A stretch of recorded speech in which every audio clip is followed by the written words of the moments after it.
You hear me? Yes, thank you. Hello, friends on YouTube and Facebook. Looks like that's all working now.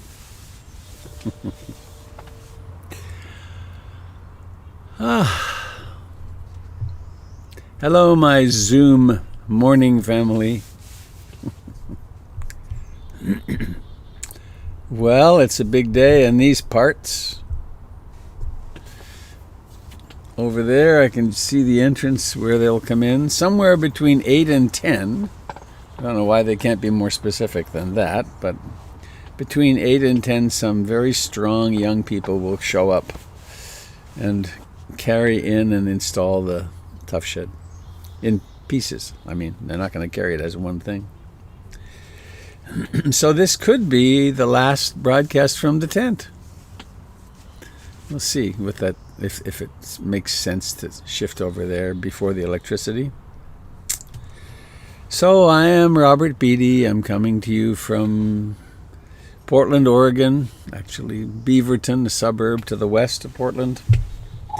This is a broadcast of the Portland Insight Meditation Community, a practice center rooted in Theravada Buddhism out of Thailand and Burma. And I invite you to join me this morning in landing in ourselves and in landing in reality, waking up from the trance states that we're so prone to falling into. I was looking for an impermanence poem this morning with the changes that are afoot here, but I came across this kind of like a wandering Mary Oliver poem. It's not in my Mary Oliver section. So I opened it up and I realized it's the poem for today. It's called Wage Peace.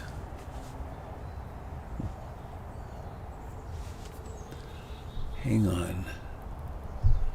Almost forgot the recording. There. So this poem this morning, Wage Peace, Mary Oliver. Wage peace with your breath. Breathe in firemen and rubble. Breathe out whole buildings and flocks of red-winged blackbirds. Breathe in terrorists and breathe out sleeping children and freshly mown fields. Breathe in confusion and breathe out maple trees. Breathe in the fallen and breathe out lifelong friendships intact. Wage peace with your listening. Hearing sirens, pray loud. Remember your tools, flower seeds, clothespins, clean rivers. Make soup. Play music, learn the word for thank you in 3 languages. Learn to knit and make a hat. Think of chaos as dancing raspberries. Imagine grief as the outbreath of beauty, or the gesture of fish. Swim for the other side. Wage peace. Never has the world seemed so fresh and precious. Have a cup of tea and rejoice. Act as if armistice has already arrived. Don't wait another minute.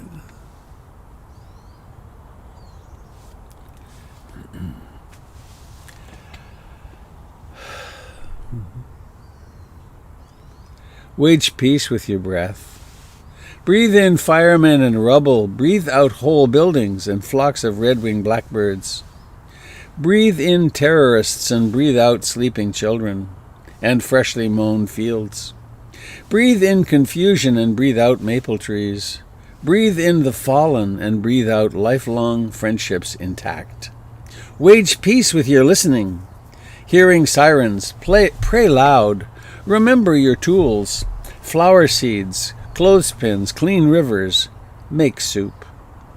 Play music, learn the word for thank you in 3 languages. Learn to knit and make a hat. Think of chaos as dancing raspberries.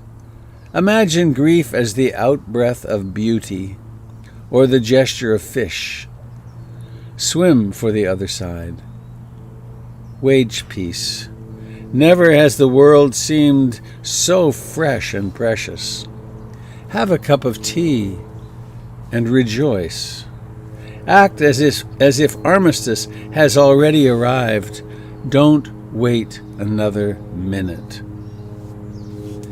Never has the world seemed so fresh and precious.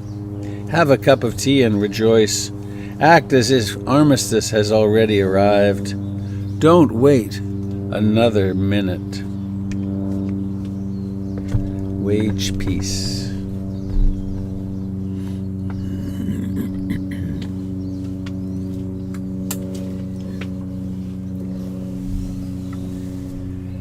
And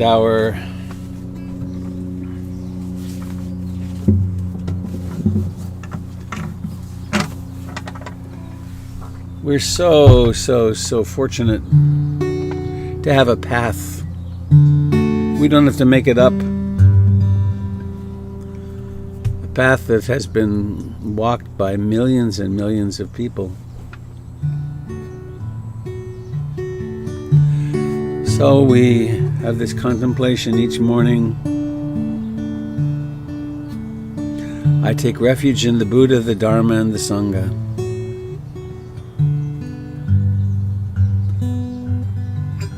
There's a mystery here afoot. There's awareness right now, totally inexplicable. With that awareness, I set out to explore what's real.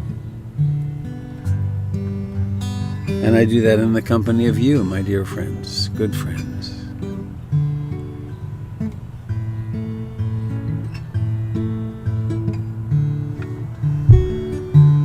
I take refuge in the Buddha, the one who shows me the way in this life. Namo Buddhaya, Namo Buddhaya, Namo Buddhaya.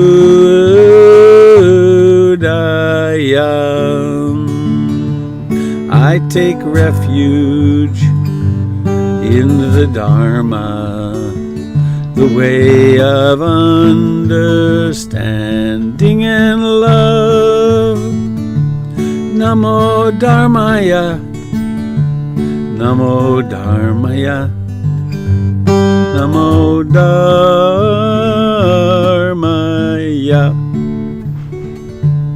I take refuge in the Sangha, the community of mindful harmony. Namo Sanghaya, Namo Sanghaya, Namo Sanghaya.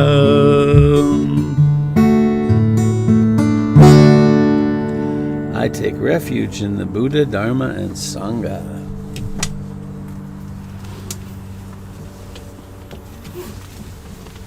How many times today will that help bring sanity back to this person?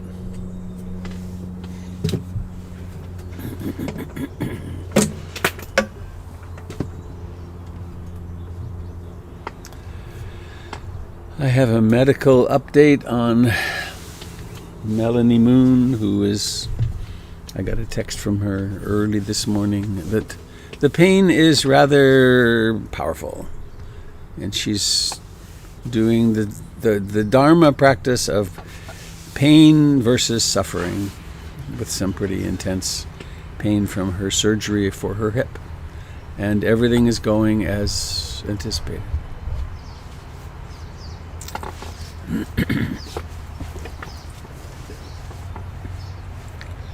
I know Jennifer has made me promise not to go up on ladders. And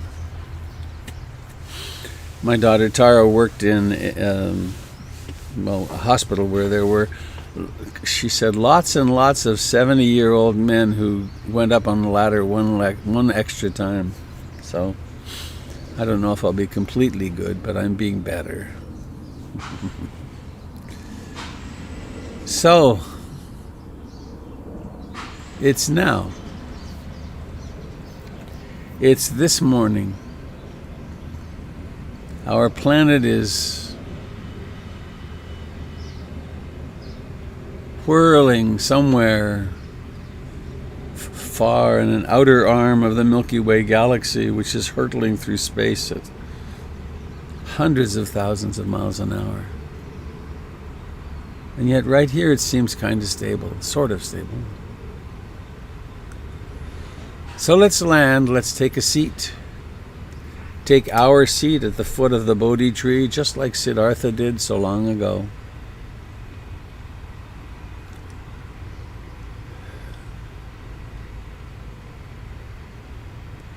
Sitting here now, and awake to now. The body's alive. It's full of sensations. It is sensations.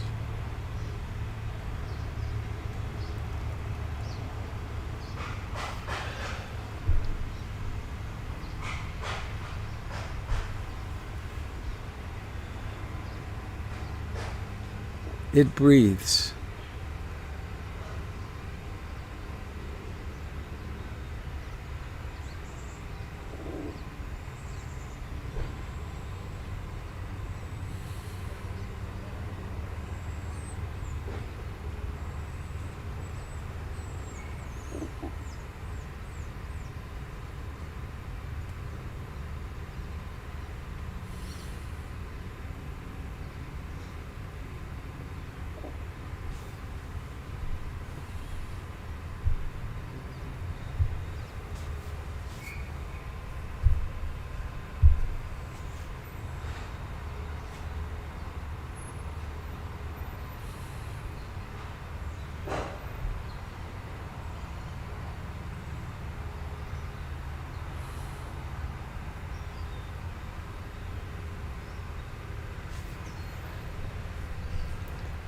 The breathing exists in the context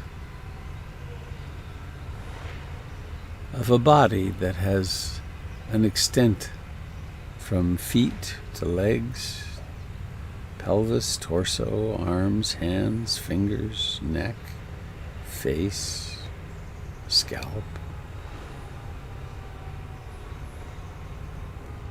Perhaps you can rest back into this body in its magnificent awakeness, its awareness of itself.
Each breath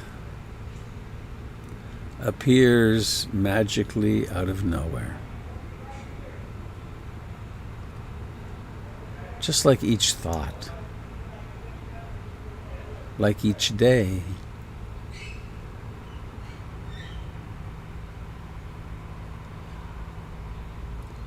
We create a sense of continuity with memory.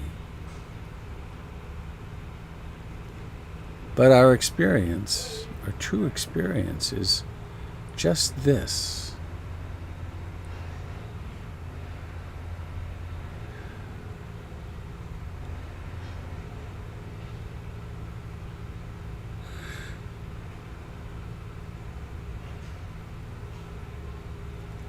the mind will likely be drawn into trance states, thoughts of a future, thoughts of a past, opinions about some conversation or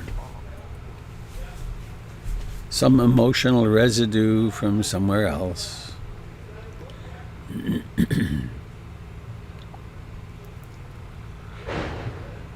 There's no need to fight these. They're not the enemy. They're just thoughts. They're just the wandering mind. They're just emotions.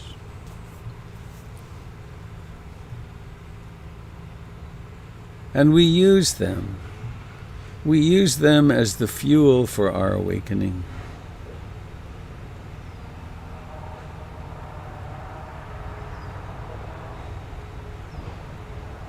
When the mind is colored by greed and desire and wanting, we learn about wanting, about greed, and how it exists and then it ceases to exist. When it's irritation or anger or disliking, we learn about this force of aversion. And then we're free from it. We're free in this next breath. When the mind is populated by restlessness, agitation, and worry, we learn about restlessness. And we learn that restlessness too is not I, not me, not mine, is not a self. And the same with sleepy dullness, sloth and torpor. We can be completely lost in sloth and torpor, the head nodding and so on, and then, boink, awareness is present. No sign for a moment of sloth and torpor. Not me, not mine, not I, not a self. When doubt emerges, it too is seen as conflicting thoughts, mood, not a self, not I.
since the moment of your birth.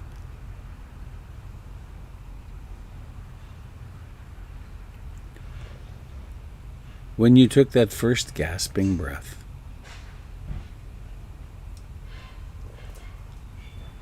Your body's been breathing like this. That's quite a track record, isn't it?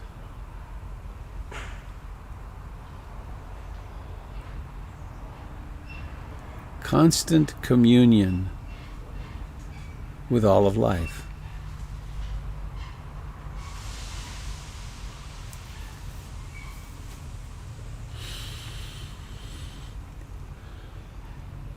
Every cell in your body is bathed in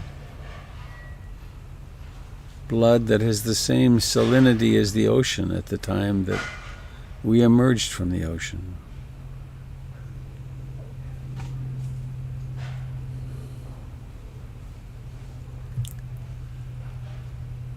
And the oxygen we glean from the air, the lungs glean,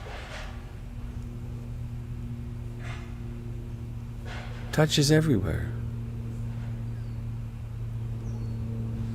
Every cell that needs it for converting energy to heat,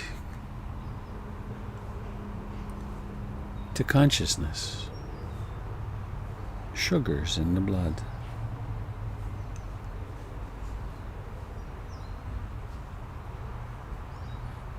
And all these details, of course, don't matter.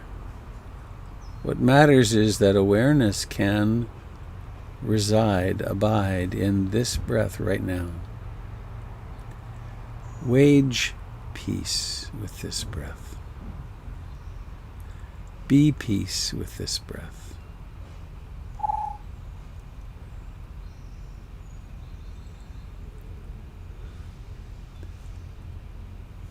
If the mind is struggling, restless, worried, planning, anxious somehow,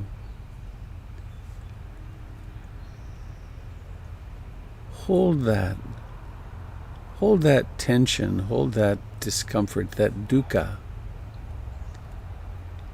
in great compassion.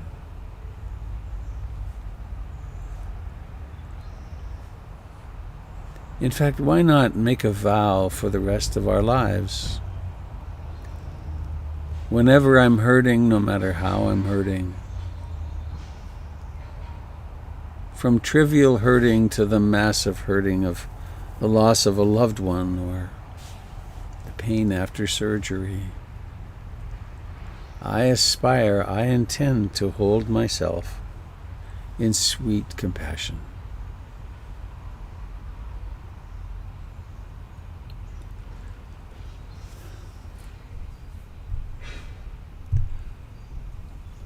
Wage peace.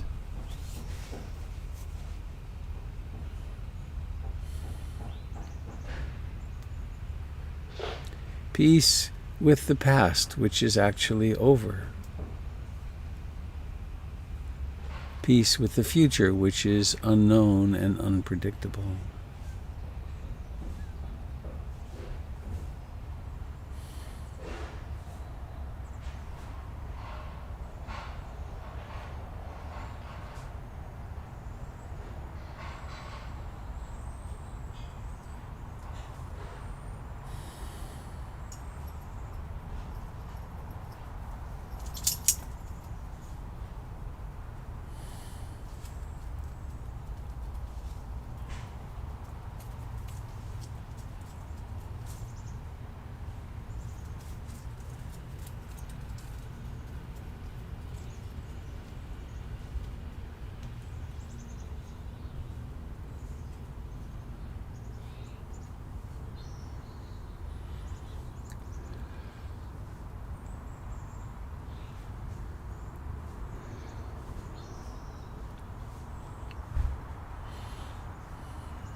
resting back into the present moment.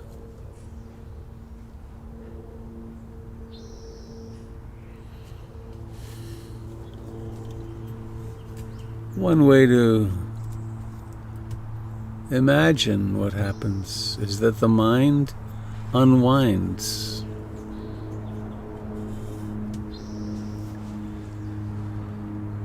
Old thoughts will pass through, new thoughts about old things. Moods will come and stick for a while and then move on.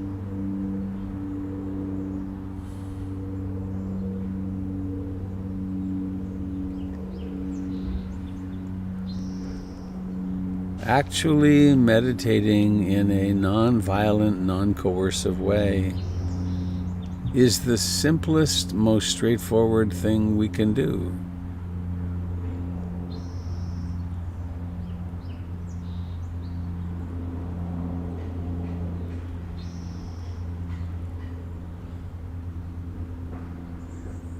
In a certain way, it's all about relaxing. Relaxing completely while staying completely awake.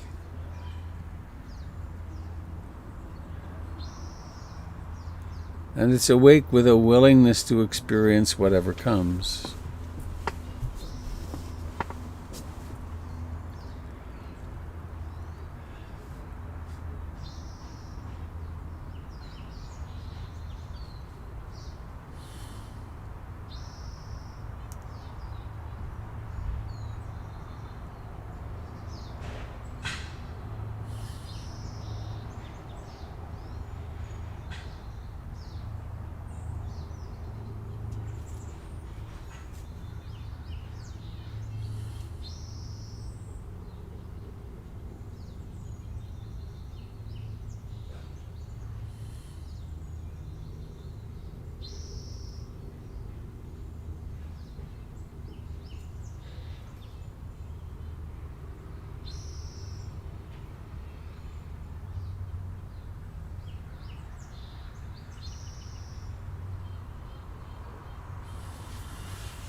Wage peace.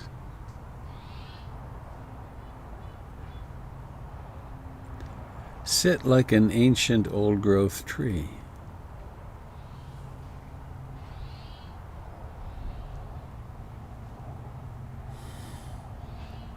Sit as the vast expanse of the largest beach you've ever seen.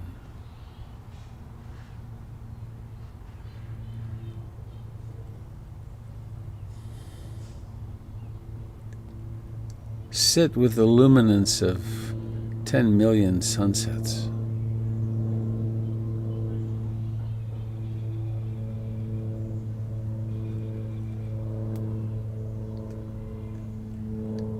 when our only identification is with our small, frightened incarnation.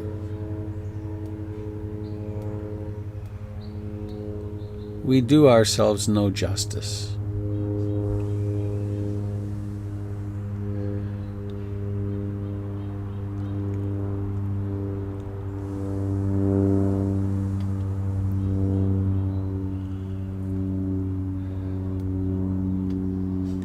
On the in-breath, wish yourself well.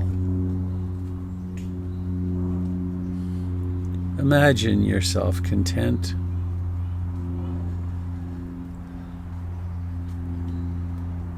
full of great ease.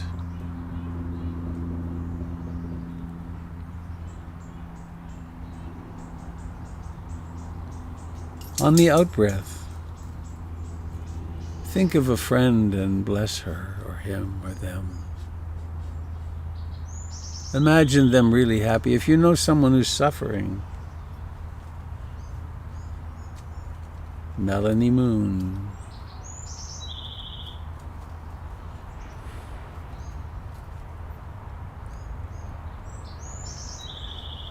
Wish them well, wish them courage.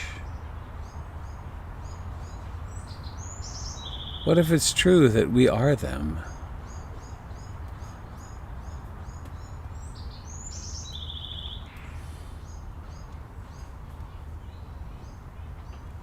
And Allison, who's with us almost every morning, is sometime early this morning undergoing a quite large back fusion surgery.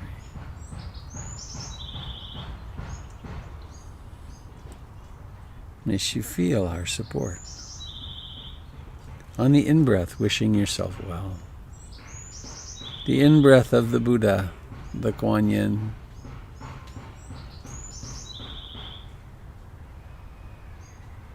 On the out-breath, to all the people injured and who've lost loved ones in Beirut.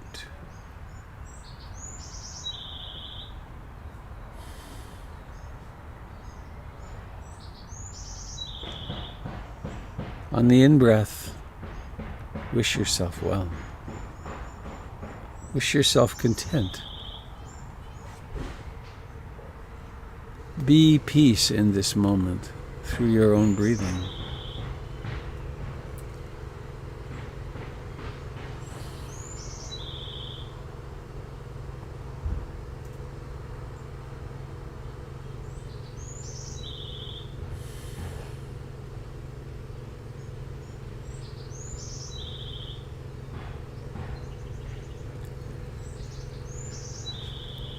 And now, dropping into the body, feeling it sitting.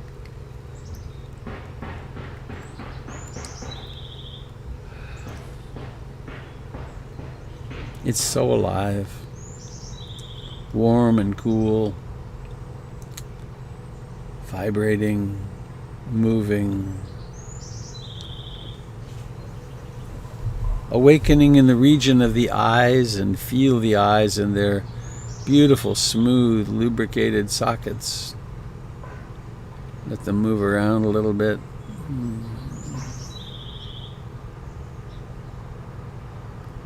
And then observing the intention and then letting them open. Letting them open. More accurately, make the effort. Focus the effort on the eyelids and then let them open. Open them with will. We will them open.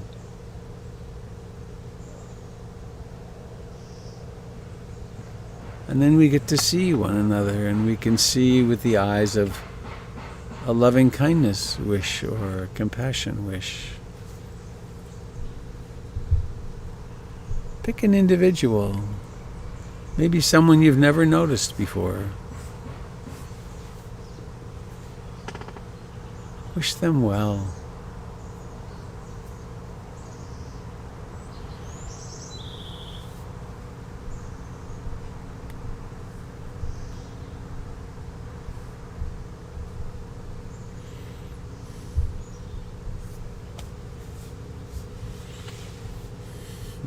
The sun has come over the house.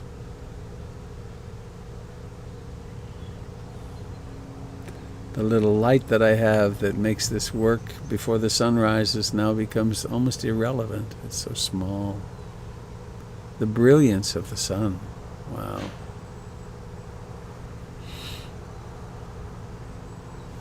Mindfulness is sometimes compared to the sun because it shines on everything without distinction. The sun doesn't say, oh, I'm not going to shine on that today. But same with mindfulness. Once that door opens, that's the whole thing about the inner eye, the third eye. The third eye is awareness. It's that amazing capacity to look inward. Now I'm starting to squint. It's so bright. So I want to say thank you to all of you for contributing to making the Tough Shed happen.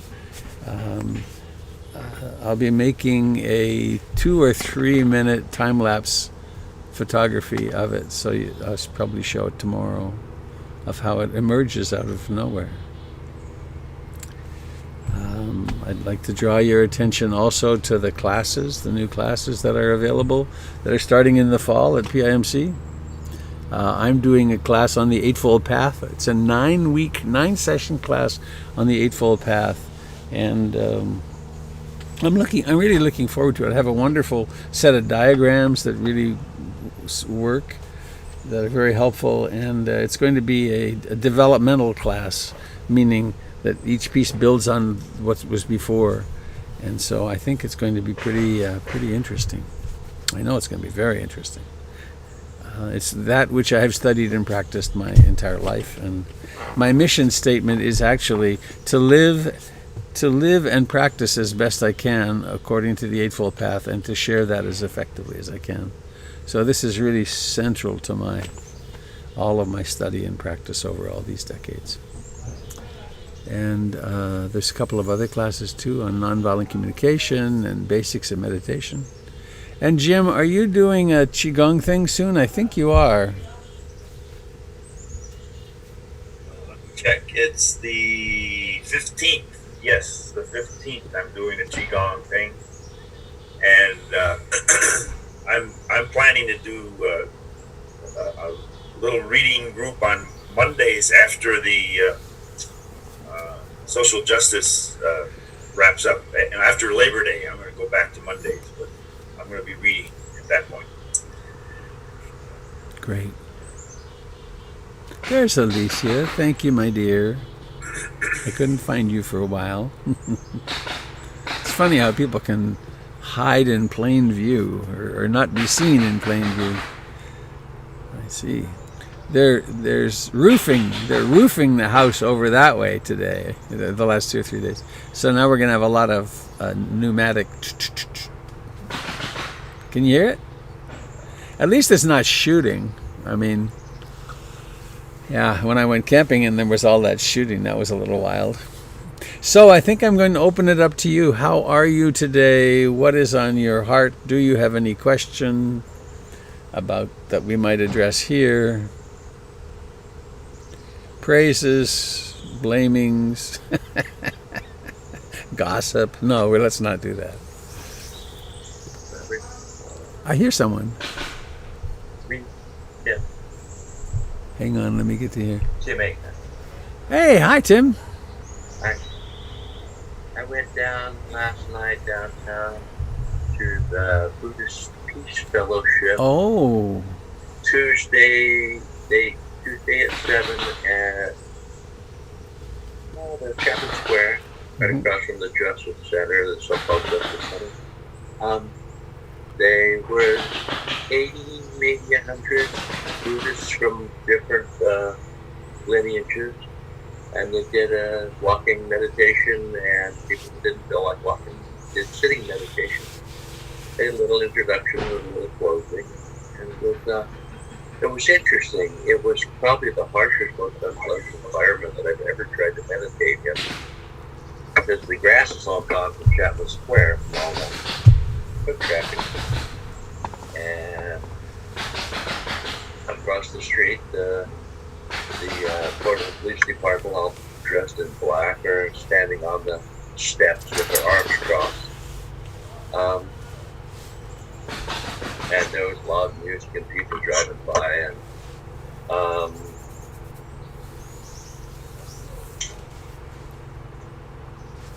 fireworks going on continuously. I'm not real sure they were coming from a little north and west of where we were, and I didn't go investigate, but there were fireworks going off.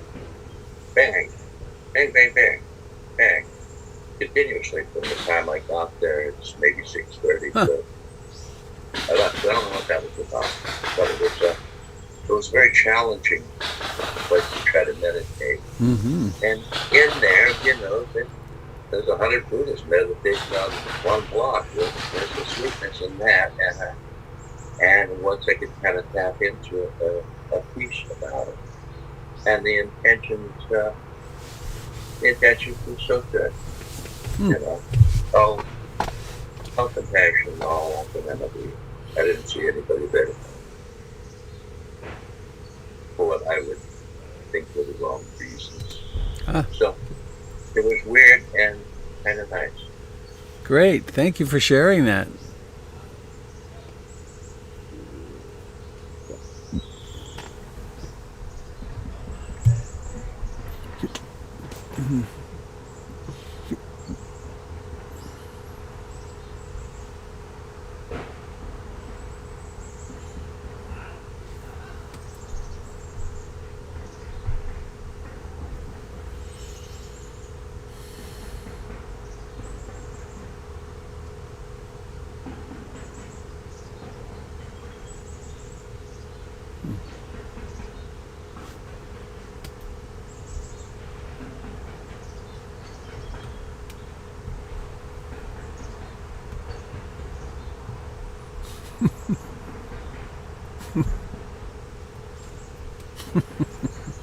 I just discovered that the broadcast to Facebook and YouTube somehow had gotten shrunken. And I looked a bit like a cone head. And then I get this a little handle on it. I can squish it to the side, and now I look sort of normal again. I mean, as normal as I can. It's funny, very narrow face.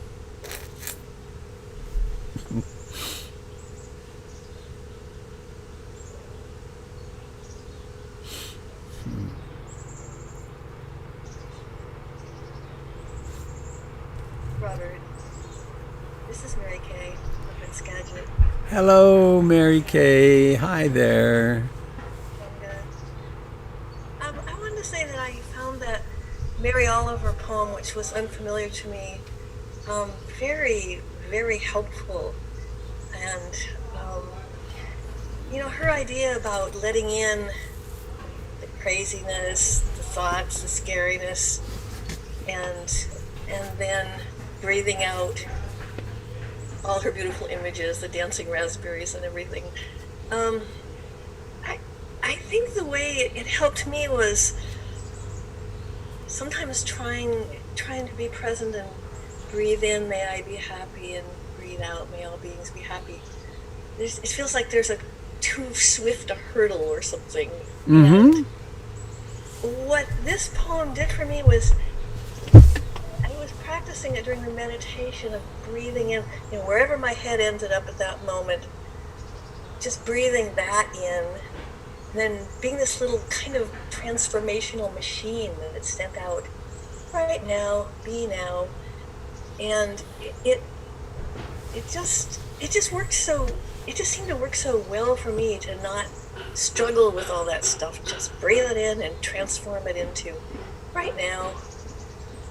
That's all I wanted to say. That's very nicely put. Yes. Achan Sumedo would have something really brilliant to say here. One of the things I learned from him, and that is very central for me, is that ultimately there's no difference between love and consciousness. That when he said that the definition of love, functional definition, is love means there's room for everything. And so when this that I take to be I opens, then my meditation, it is metta, it is love in the process of breathing in, breathing out.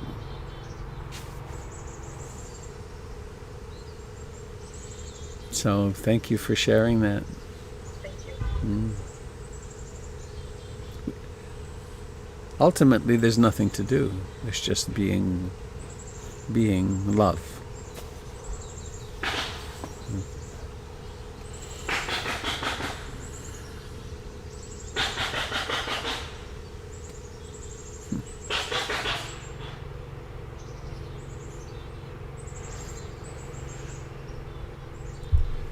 I watched the roofers across the road for a little while yesterday.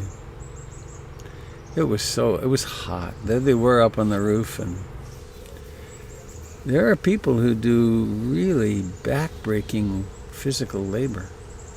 Lots. To put our roof on or to bring us our vegetables. It's quite something.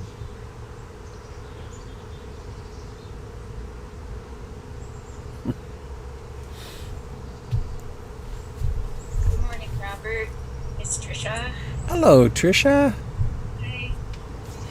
I was wondering if you could speak a little bit about taking refuge in the Sangha. After Melanie's fall and with Allison's surgery, I feel like I have a surface understanding of what taking refuge in the Sangha is. It's maybe setting up, the caring bridge or something, but I feel like there's a deeper understanding that I'm missing that goes beyond us who are all physically in the same, area, being able to help out each other, take care of each other. But, we have people from all over the place that join us each morning. How do you know when you're part of the Sangha? What does that mean? And really, what is the deeper understanding of taking refuge in it?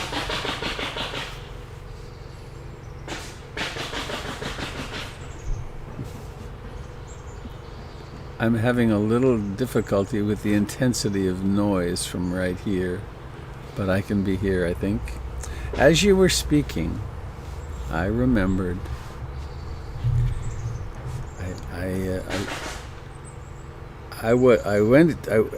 I stayed in India for 6 weeks on retreat at the Mahabodhi temple, where the Buddha attained enlightenment. And every morning at 6 o'clock or something, the monks chant in Pali, and it's a very specific sound,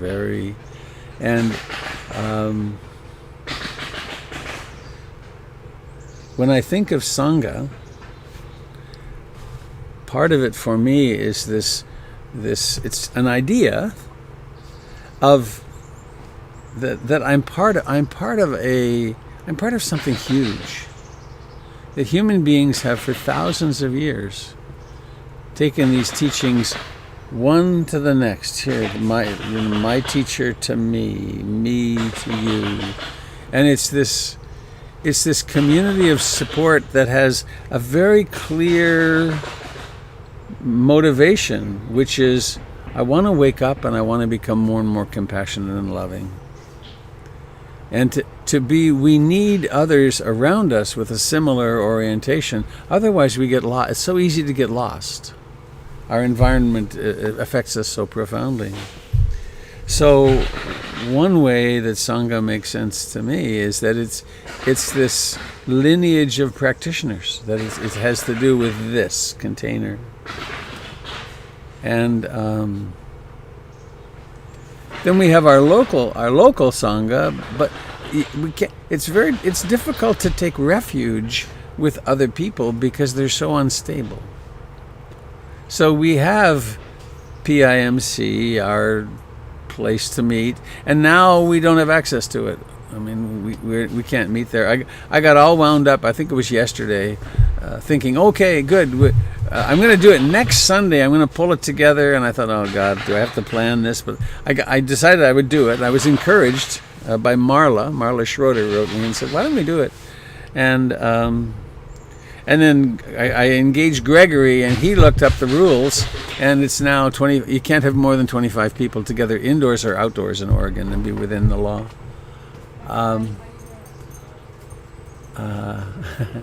I may get a little disturbed here.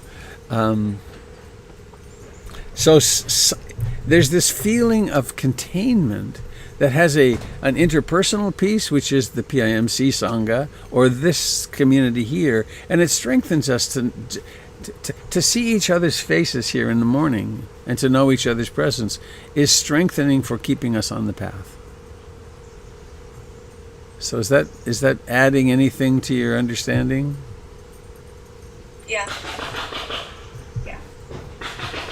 And that's why I like to take it out to the Sangha of all life. That the black lab over here, and the white dog, and the birds in the trees, and the whales, and that to rest back into that, to rest back into life, is also refuge in Sangha.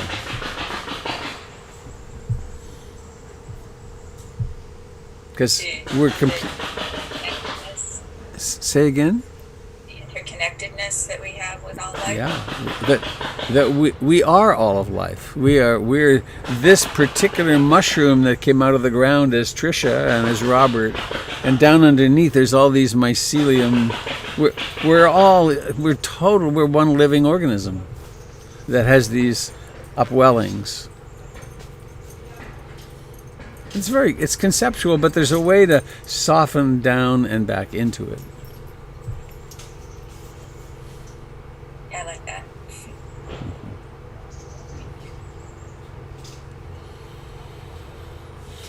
Robert, this is Jim. Hello, Jim. I started a new class yesterday, and I haven't started a new class for 18 months because of the pandemic and scheduling and getting furloughed.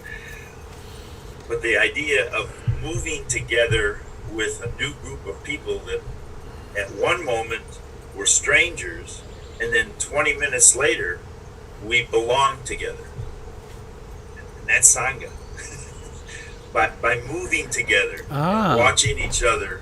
Nice.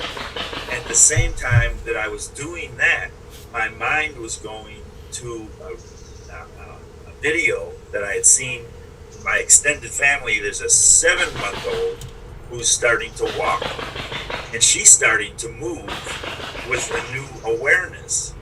And some of the people in front of me were starting to move with a new awareness, and it was all belonging, from the 7-month-old to the 70-year-old that was across from me. And the Sangha is the community of life. It happens at 7 months old, and it happens at 7.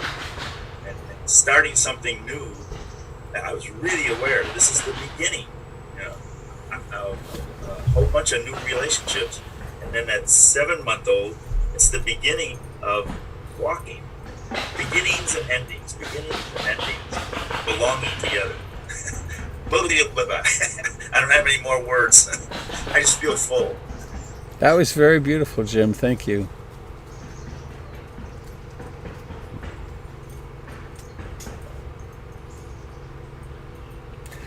There's something building on that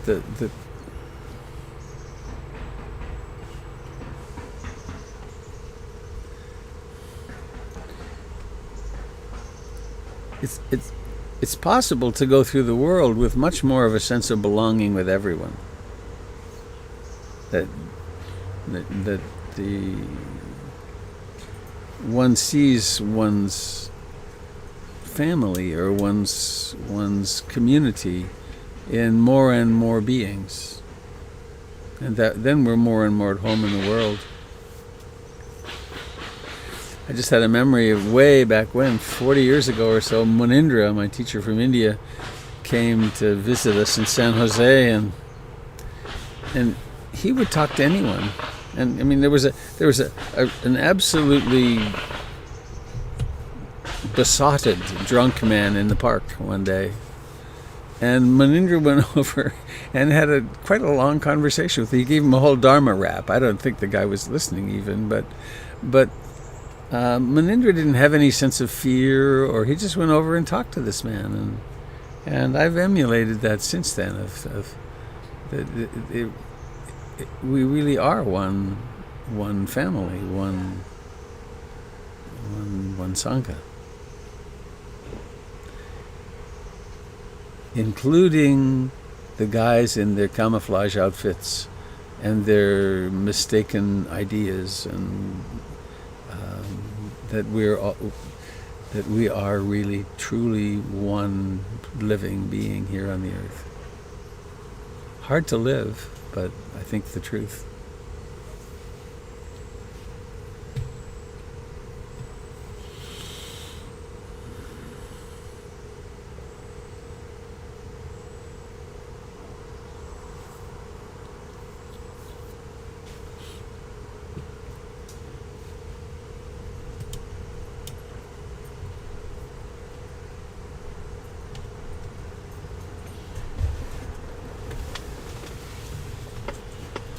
Please excuse me for just a moment. I'll be right back.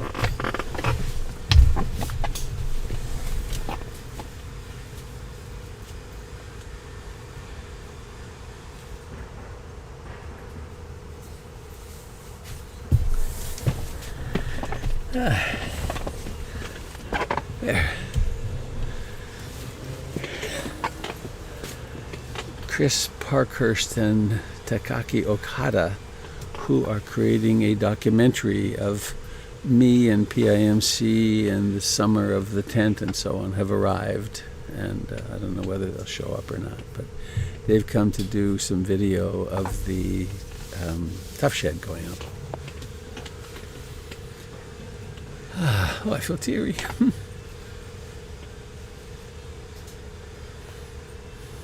We're so lucky to have each other, to have community of this ilk.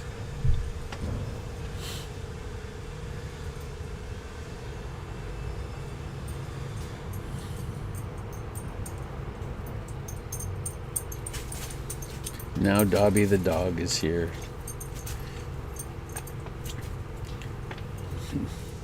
Dobby was scoped, and she does not have cancer of the stomach.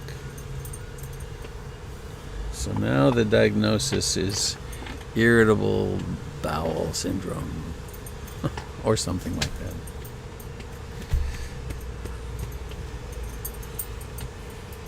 No, that's not the right word, anyway. But she's come to demand her fair little piece of getting patted right now.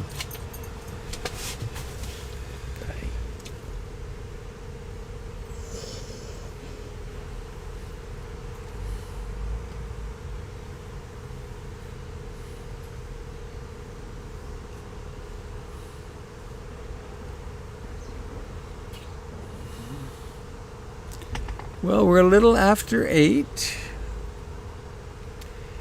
Anything to share? Any truth from one of our locations to share with us in our many locations?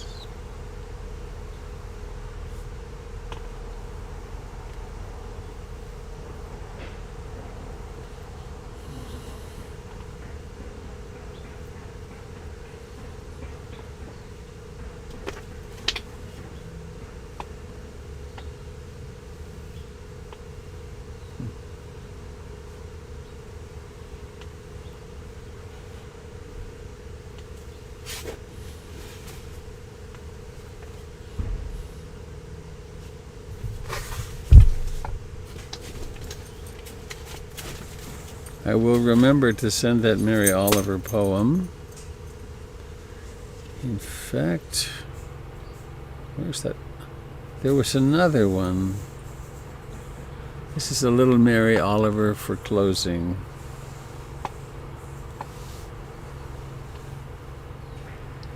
It doesn't have to be the blue iris. It could be weeds in a vacant lot or a few small stones. Just pay attention. Then patch a few words together and don't try to make them elaborate. This isn't a contest, but the doorway into thanks and a silence in which another voice may speak. It doesn't have to be the blue iris. It could be weeds in a vacant lot, or a few small stones. Just pay attention. Then patch a few words together and don't try to make them elaborate. This isn't a contest, but the doorway into thanks and a silence in which another voice may speak. Nice. Well, thank you so much for coming together to practice this morning. May you have a wonderful day of being awake with whatever comes. So I will unmute us and we can sing our song, gather the kids together. I think I have unmuted all. There it is. Ready? May all beings be happy. May all beings be happy. May all beings be happy. Sadhu, sadhu, sadhu.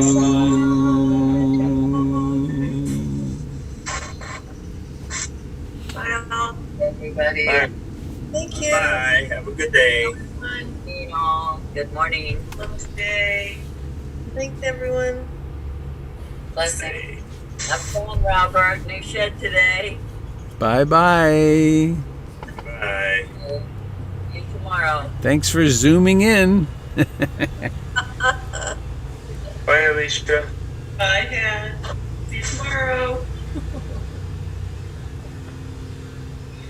Bye, Robert. Excited for today. Thank you, Alicia.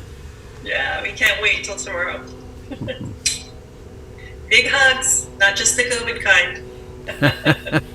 Do I have your phone number? I do.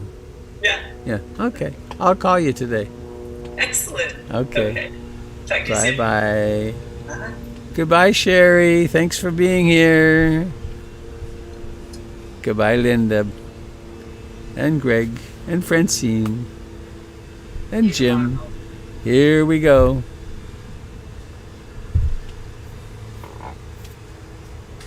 Connections.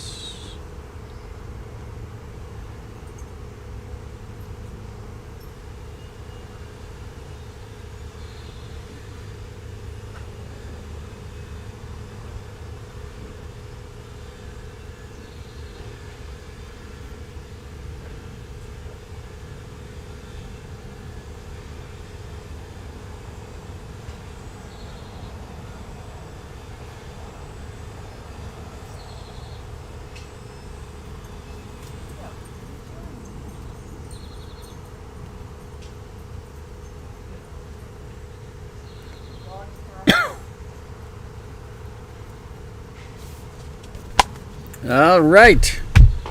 Goodbye, dear friends on Facebook and YouTube.